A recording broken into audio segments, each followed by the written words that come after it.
Thank you so much, Lonnie. I tell you, not every church is able to have Santa Claus sing on the first Sunday.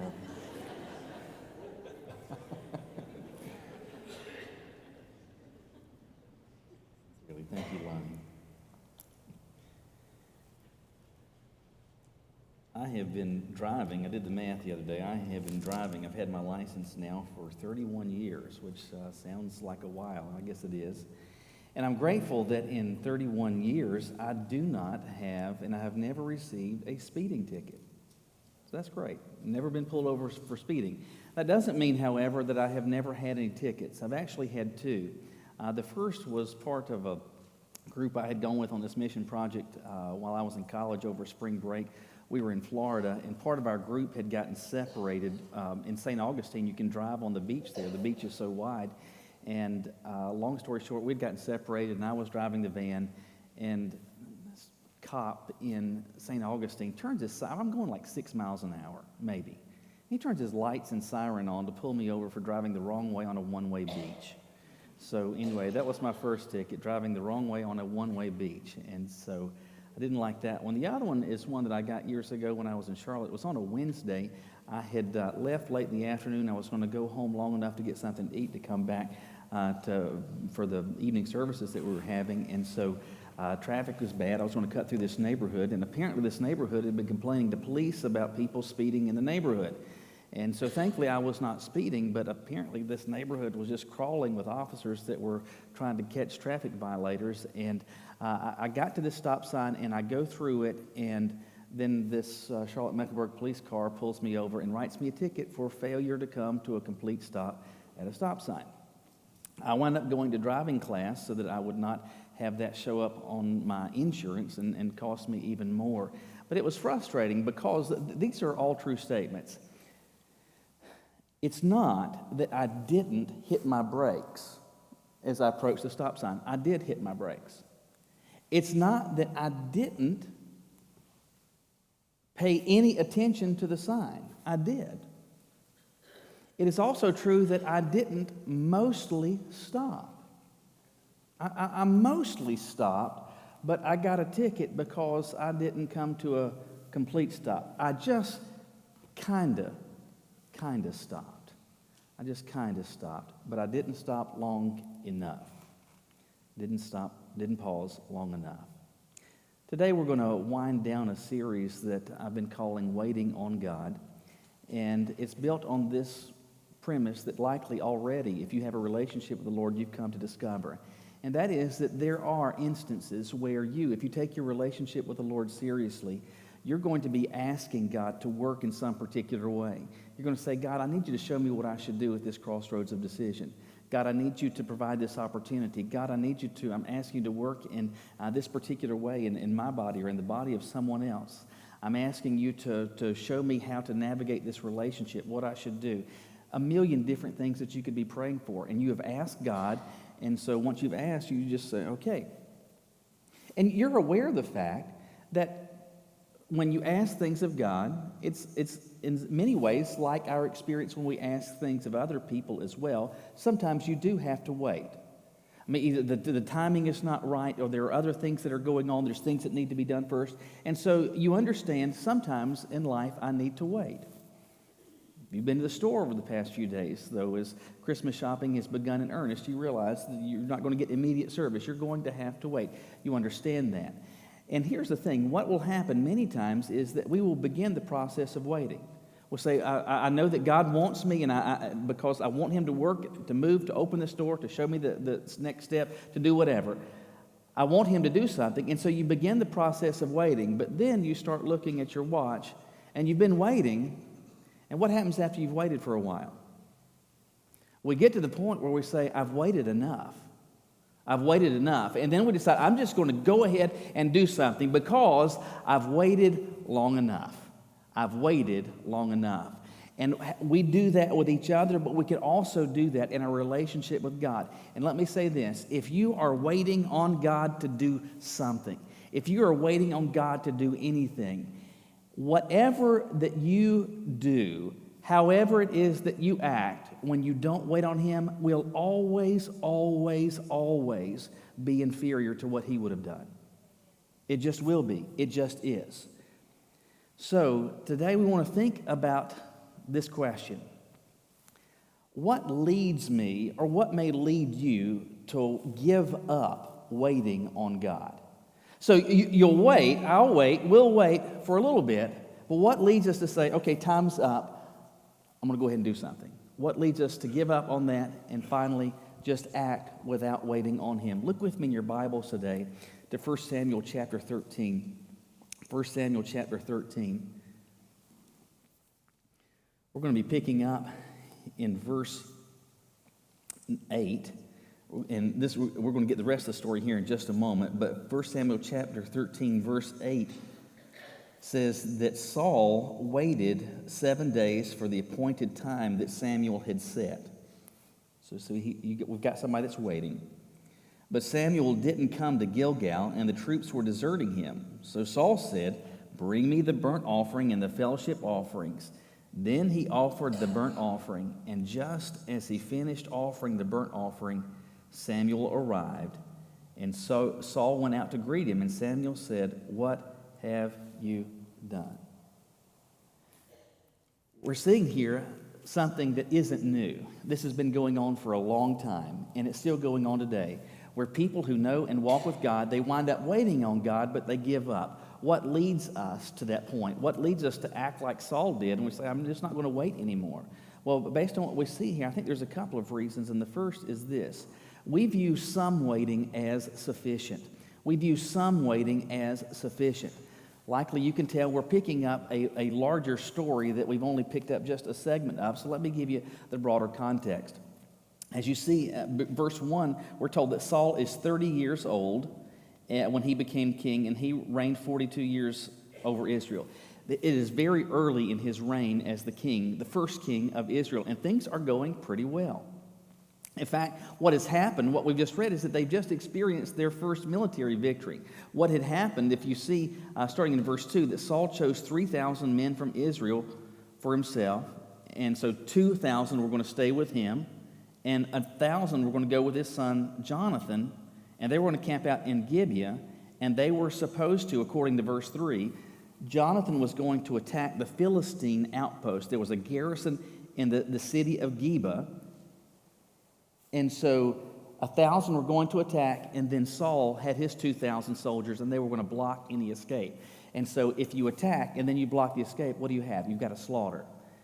And so this is an amazing victory that the Israelites experienced. And from Saul's perspective, Geba, this was Israel's territory. What are the Philistines, what are these godless pagans doing among us? This is ours. This is our city. This is our town. This is a place that God said should be devoted to the Aaronic priesthood. And it's in our territory. This belongs to God. We're going to make sure that we get these people out of here, and we're going to take it back. And so they came up with this plan. Jonathan is going to launch an attack. Saul will block the escape route. And it works apparently wonderfully well, because they do this, and we're told that in verse 4, Saul has attacked the Philistine garrison, and Israel is now repulsive to the Philistines. So there was animosity before. The Philistines and Israelites didn't like each other, but now they really, the Philistines hate the Israelites. They have done this. They have just annihilated this force. And so if you're a country and someone else has wiped out some of your people, what do you want to do? You want to fight them back. And that's exactly what they decided to do. And so we're told in verse 5 that the Philistines gather together to fight against Israel. They get 3,000 chariots. Just kind of imagine that. 3,000 chariots. That's a lot. 6,000 horsemen. So a mounted cavalry, 6,000 horses, and then 3,000 chariots. That's a lot of people, a lot of horses, a lot of attack power that you've got, a lot of ability that you've got. And then we're told troops as numerous as the sand on the seashore. So then just guys out walking that are on foot, soldiers ready to fight, too many to even count. And so the Philistines are gathering that force, and the Israelites know it. And so what do? According to verse 6, it says the men of Israel saw they were in trouble because the troops were in a difficult situation. So what do? What you might have done. They hid in caves, in thickets, among rocks, in holes, and in cisterns. because it's tough to get killed if somebody can't find you. So they start hiding. And those that didn't hide, we're told some Hebrews even crossed the Jordan to the land of Gad and Gilead. We're getting out of Dodge. And so this is just this massive oppressive force. But we're told Saul stayed at Gilgal.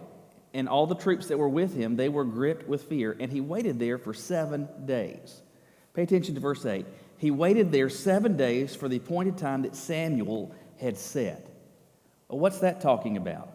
You don't have to turn there, but if you were to flip back to chapter 10, verse 8, Samuel, and remember, he's the prophet of God. He says, this is the instruction that he gives to Saul. Afterward, go ahead of me to Gilgal. I will come to you to offer burnt offerings and to sacrifice fellowship offerings. Wait 7 days until I come to you and show you what to do.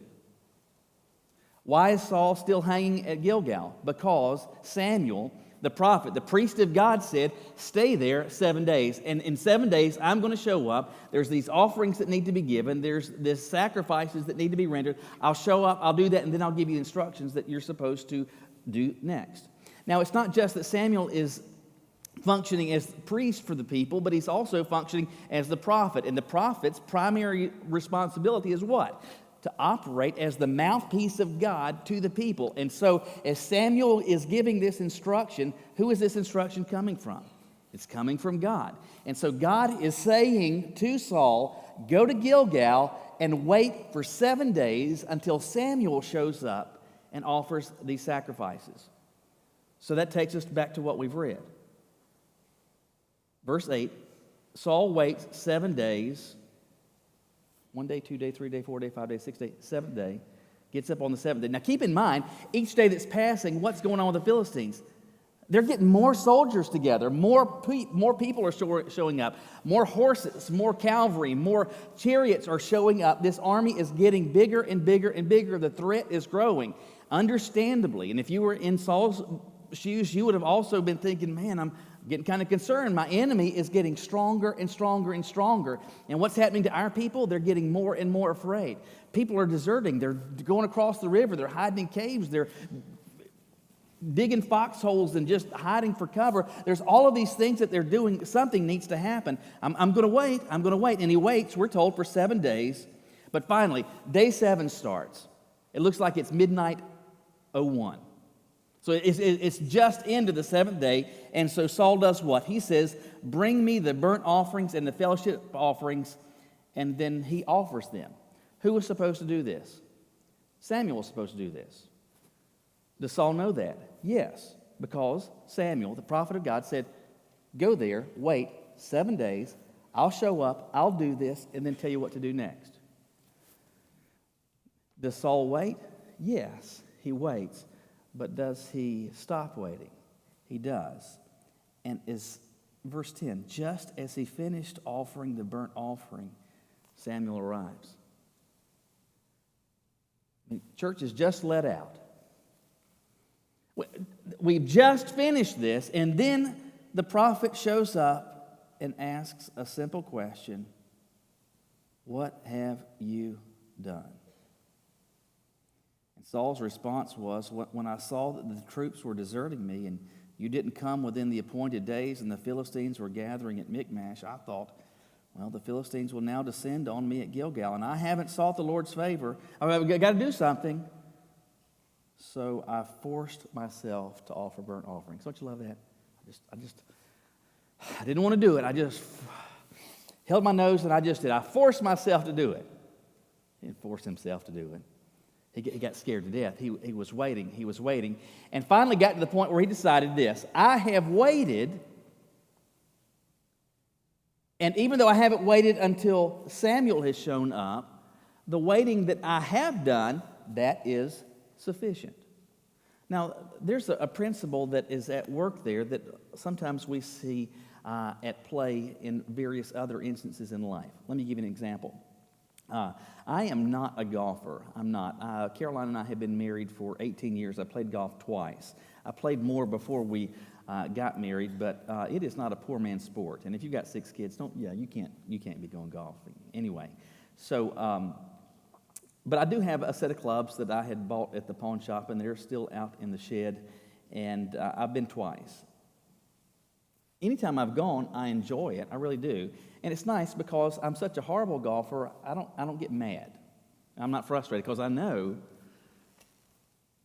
I'm going to be terrible. So I just go out and enjoy myself. But I've played enough golf, been around it enough to have not a great understanding, but a decent understanding of the rules. And I understand that there are some official rules, and there's rules that regularly people play with when, for example, they're out golfing. One of them is this. Let's say you go up to the first tee box, and so this is a par 4 on the first hole. So you get up and you put your ball down and you rear back and you swing it, but you raised your knees, and so you just hit this worm burner that goes like from here to that tree over there. Well, you needed it to go 220 yards, and it went, 20. And so sometimes if you're the people you're playing with, you may say this, okay, I'm going to take a mulligan. And a mulligan means this, all right, so most of the time you'll get 2 of those, one on the front 9, one on the back 9, and so that means you get a do-over. Mulligan, I guess, sounds more official. I will take a mulligan. Now, I'm going to get a do-over.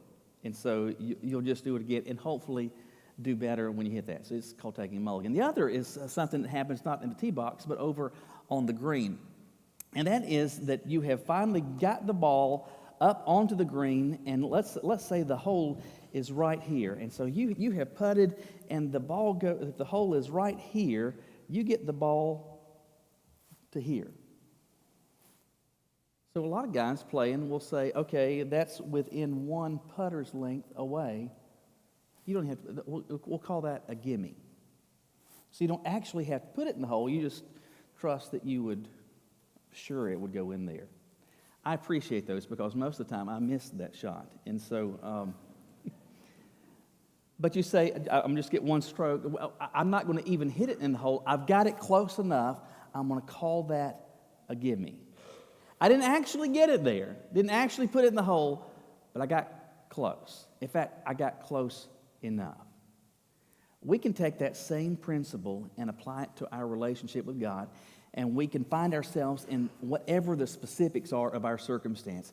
God, I need you to work in this particular way. I'm asking you to open this door or close it. I need to know what to do. I need you to show me what I should be doing in this relationship. Do I need to end this? What should I do? I'm asking you to work in my body or in the loved one's body in this particular way. I need you to show me what you're going to be doing. And so you start waiting. Okay, I've waited long enough. I need to go ahead and do something. Why? Because we tell ourselves, well, I've waited some, and waiting some, well, that's sufficient. So if I wait, that's like a gimme. And I get credit for waiting so long as I've waited some. All of this revolves around what you understand the definition of waiting on God to be. So let me ask you this. If you're waiting on God, what does that actually mean? If you are, in your particular circumstance, you've let your heart be known to the Lord and you are waiting on something, what is actually the definition of then waiting on Him? Did you just press the pause button for a little bit? I think hopefully you would realize this. The definition of waiting on is this. I don't do something until He does something. That my actions are not proactive to His actions. My actions are responsive to His actions. So I don't do anything until He does something. Is this easier to talk about than it is to do? You betcha it is. But is this what's going to be required for those that take their relationship with the Lord seriously? It is. There are going to be instances where you find yourself and we don't like it, we get frustrated, we get looking at the circumstances, we get looking at our watches and we get nervous, just like Saul got nervous, we get scared, we get frightened, we think that the door is closing and it's going to be too late. God's not doing something, I had better go ahead and do something. But what did I say at the beginning? Any and everything that you do, if you're waiting on God, anything and everything that you do where you don't wait on Him is inferior to what He would have done. It is and always will be. So don't tell yourself waiting some is sufficient. Because when you do, you'll give up waiting on Him. There's another reason that we do this, that we give up waiting on Him. And that's this: we perceive our abilities as sufficient. We perceive our abilities as sufficient.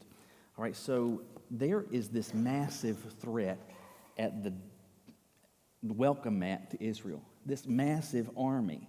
There are all of these mounted soldiers, 6,000 horsemen, 3,000 chariots, and more soldiers than you can shake a stick at. We can't even count all of these. There are so many. And every day that passes, their numbers seem to be swelling, and they are mad. And if you're going to face an enemy army, you don't want a mad army or a big one. And what do they have? They have both. And so Saul is thinking, Houston, we have a problem here. And so he knows, I've got to do something. I've got to do something. And there's no choice.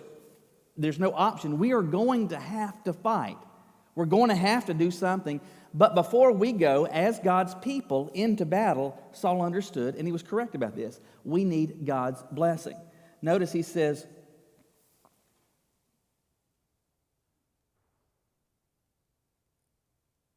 in verse 12, when he's giving to Samuel his response, he said he realized that he had not sought the Lord's favor. So he says, I know and I understood we needed, before we go into battle, we need to make sure that we have appealed to the Lord and said, God, we need you to give us the victory. God, we're leaning on you. We're asking you to work in this. We want to make sure that we are clean before you as we act as your people to take back territory that you have said is ours, that you have plans for us as your people. Saul, and he was correct about this, they need to get God as a part of the equation of this battle. And Samuel hasn't shown up. Samuel said he was going to come. Samuel, the prophet of God, Samuel, the mouthpiece of God, said, hey, I'm going to be there. I'll be there on the seventh day. Well, now we're into the seventh day. 15 minutes have passed now. And it's the seventh day, 15. It's the seventh day plus 1 hour, plus 2 hours. Samuel's not here. I had better do something. We've got to have God on our side. We've got to invoke his name. We've got to ask for his blessings. We've got to appeal to his favor. So we need to offer these burnt offerings. We need to render these sacrifices. The prophet isn't here. The priest isn't here. Guys, get me the stuff.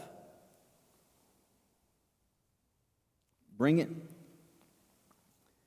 And Saul is probably thinking, I've seen this a time or 10. I know the drill. Anyone, whatever was said, he had heard these things before. He had seen this repeated time and again. And so he thought, what? I've got this. I can do this. In short, what I'm saying is that he viewed himself to be sufficient. Sufficient for what? Essentially for what God's place would have been. That's what Samuel would have been operating as. But Saul decided, you know what? I can do this. I've got this. I can take care of this on my own. And because of that, he goes ahead and he acts. Years ago, I had to do a funeral for a couple. It was part of our church in Charlotte. And it was in Charleston, South Carolina.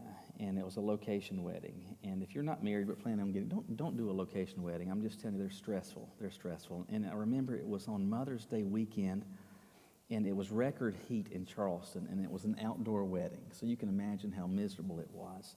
We'd had the rehearsal on a Friday evening, and the wedding was late in the afternoon on Saturday. And Caroline was with me, and she's like, what time is the wedding? I said, it's at 6. So we check out of the hotel around, and then around 4 o'clock, I said, let's just start kind of heading our way over there. It was just blistering hot. It was record heat in Charleston that day. And I said, let's see if we can find some ice cream on the way. And so it's out at this plantation where the wedding was, and we're just kind of peeking. And like, I'm kind of stunned. I really just anticipated there's going to be some ice cream places somewhere around here, but we didn't pass any. And so finally, I just thought, well, we'll just get here early. We'll hang out until it's time for something to go on. And when we pulled in, I was kind of surprised just how many people were there. And I saw people in the wedding party that were dressed up, but I anticipated seeing them, but there were all these guests that were there. I thought, I'm just surprised for an outdoor wedding in this kind of heat that this many people got here this early. And so I get out of the car, and I start heading to where the place is where the ceremony is going to be. And I encounter the groom, and he's like, "Good, we were looking for you." I said, "Well, the wedding starts at 6. I'm way early." He said, "It starts at 5. I was one Dairy Queen away from missing your wedding. I really was. But I said this. I said there's some perks to being the preacher. You could have a processional without me. You could have attendants standing in place without me. The bride can walk down the aisle. You can have a reception. You can do all those things without me. But know this, you're not getting married without me. If anything happens that ultimately counts, you're going to need me. You're going to need me. Nothing of lasting consequence was going to happen without me. It is that perspective that we need to not think about with respect to ourselves, but of the one with whom we have a relationship. It's that perspective that we need to have of the one that we're supposed to be following, that if anything of consequence happens, it's not going to happen without you. But didn't Jesus tell us it was going to be that way? You remember what he said in John 15:5? He said, "I am the vine, you are the branches. The one that abides in me, and I abide in him, the same brings forth much fruit." Because why? Jesus said, apart from me, without me, you can do nothing. That doesn't mean that you can't act in some way, that you can't do something. But what you can't do is anything of meaningful consequence. And I'm telling you, whatever it is that you do, if you're waiting on him to do something, when you decide, all right, I've waited long enough, the circumstances are changing, I'm getting scared, I'm getting nervous, I better go ahead and do something. Whatever it is that you come up with is going to be vastly inferior to what God could have and would have done. In fact, Samuel says to Saul in verse 13, he says, "You have been foolish. You've been foolish. You have not kept the command the Lord your God gave you." It was at this time, if you just waited, it was at this time the Lord would have permanently established your reign over Israel. But your reign now will not endure. The Lord has found a man after his own heart. So what do you see? God is already in the process of moving away from Saul and headed to David. Why? Saul's a guy that says, I can wait some and it'll be okay. Why did he do that? The same reason so many times that we do. We think that some waiting is sufficient, and we think that somehow, whatever it is that we come up with, our abilities are sufficient. But I'm telling myself, whatever I come up with is going to be inferior. In fact, it may be even worse than inferior. I may experience terrible, terrible costs. If there's anything I could say to you today, not just at the end of this message, but at the end of this series, the wait on God is worth it.